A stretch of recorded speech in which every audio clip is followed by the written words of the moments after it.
Hello my dear friends, late night thoughts of your person. നിങ്ങൾ സ്നേഹിക്കുന്ന വ്യക്തി ഇന്നലെ രാത്രിയിൽ നിങ്ങളെക്കുറിച്ച് എന്താണ് ചിന്തിച്ചിരുന്നത് എന്ന് നമുക്ക് നോക്കാം. നമുക്കിവിടെ വന്നിരിക്കുന്നത് 9 ഓഫ് സോഴ്സിന്റെ energy, page of pentacles, ace of wands ആണ് വന്നിരിക്കുന്നത്. നിങ്ങളുടെ പേഴ്സൺ വളരെയധികം വേദനിപ്പിക്കുന്ന ഒരു അവസ്ഥയിലൂടെയാണ് കടന്നുപോയിക്കൊണ്ടിരുന്നത്. അവര് ഭയങ്കരമായിട്ട് ഓവർ തിങ്ക് ചെയ്യുന്ന ഒരു പേഴ്സൺ ആണ്. അവർക്ക് പല രീതിയിലുള്ള തിങ്കിങ് ആണ് അവരുടെ മനസ്സിലേക്ക് വന്നുകൊണ്ടിരുന്നത്.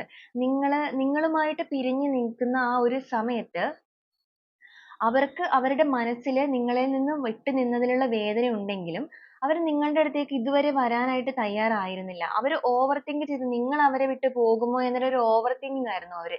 എന്നാൽ അതനുസരിച്ചിട്ടുള്ള ഒരു ആക്ഷൻ എടുക്കാൻ ആ ഒരു പേഴ്സൺ ഇതുവരെ തയ്യാറായിട്ടുണ്ടായിരുന്നില്ല. അവർക്ക് അതിന് കഴിയുന്ന ഒരു സിറ്റുവേഷനിലായിരുന്നില്ല. അവര് സ്വയം വേദനിച്ച് വേദനിച്ച് വേദനയിലേക്ക് തന്നെ പോയിക്കൊണ്ടിരുന്ന ഒരു അവസ്ഥയാണ് ഉണ്ടായിരുന്നത്.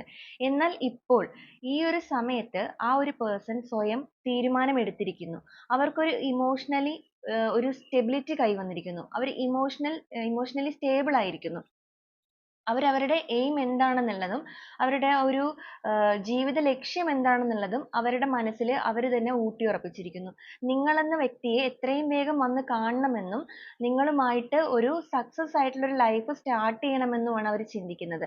അതിന് വേണ്ടിയിട്ട് എന്ത് രീതിയിലുള്ള റിസ്ക് എടുക്കാനാണെങ്കിലും അവർ തയ്യാറാകുന്നുണ്ട്.